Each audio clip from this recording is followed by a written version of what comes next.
It is harvest time at Taylor's Quinta de Vigelas, and the freshly picked grapes have been placed in wide granite tanks called lagares to be trodden and turned into wine. This time-honored ritual begins with an operation known as the court. This is the hardest stage of treading, when the grapes are still relatively intact. During the court, the treaders link arms and move slowly across the lagad in a tight line, treading in unison to extract the pulp and juice from the skins of the grapes. The court is methodical and disciplined, and, apart from the call of the ragador marking time, is carried out in complete silence. After 2 hours, the grapes have been sufficiently crushed, and it is time for the court to finish and the treaders to be released. To mark the end of the court, the treaders sing a traditional song called the Canção de Liberdade, or Song of Freedom.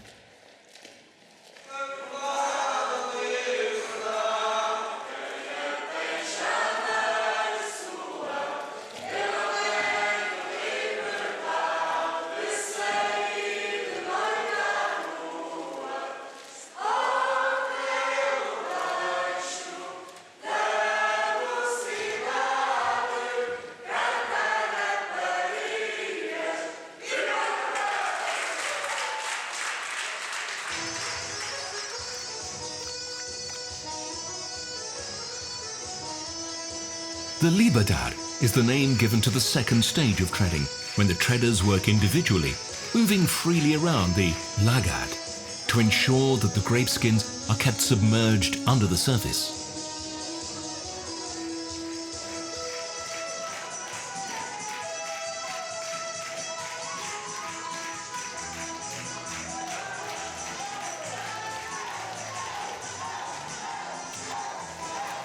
Soon afterwards, the fermentation begins, and the skins begin to release their color, tannins, and aromas into the wine.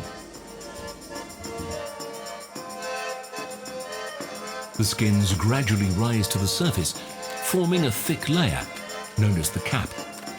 To ensure that the skins are kept in constant contact with the fermenting wine, the cap is kept submerged using special wooden plungers called macacos.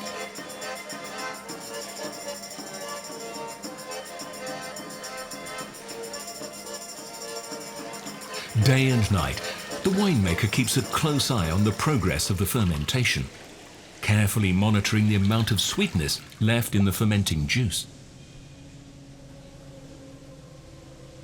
After 2 or 3 days, the fermentation has turned about half of the natural sugar of the grape into alcohol.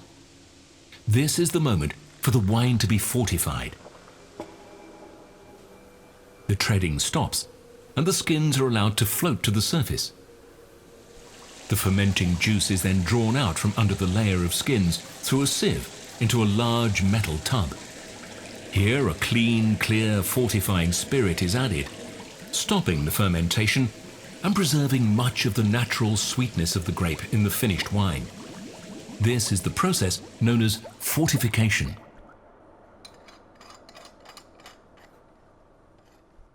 The fortified wine then flows on into a vat, where it will spend the winter.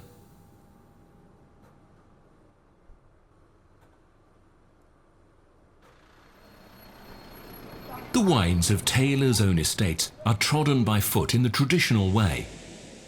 However, at the company's Nogueira winery, the winemaking team has developed an innovative mechanical system which replicates the effect of treading.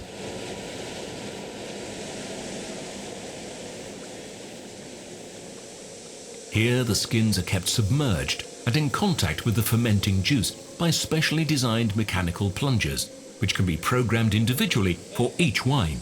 Like foot treading, these produce a gentle but complete extraction, ensuring that every port made at the Nogueira winery achieves its full potential in terms of color, structure, and aroma.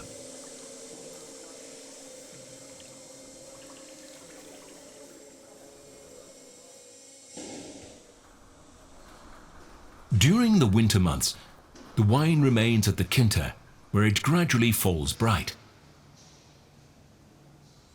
Early in the new year, Taylor's blending team tastes and evaluates every one of the newly made wines. There are usually over 250 wines to taste, and the process goes on for at least 3 weeks, while the tasters decide which style of port each individual wine will be used for. The finest and most long-lasting wines are set aside to be evaluated again the following year as possible candidates for vintage port. Wines displaying freshness and vigour are allocated to younger, fruitier styles, whereas those with a smoother, riper character may be earmarked for aged tawny.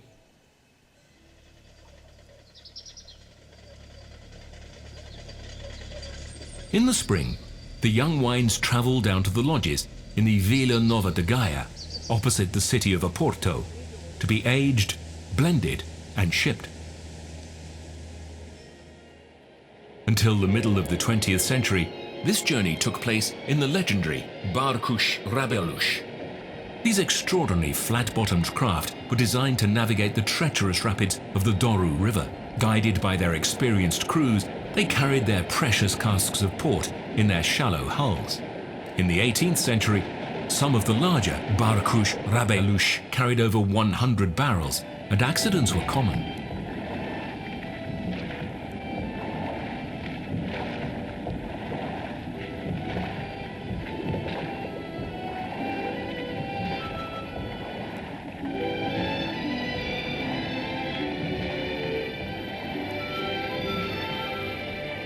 Today, the wine is transported by road in tankers.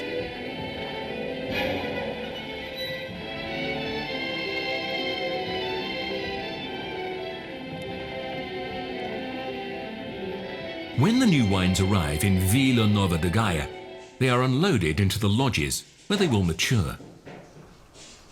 Depending on the style for which it has been selected, each new wine will be placed in a large vat or in small casks.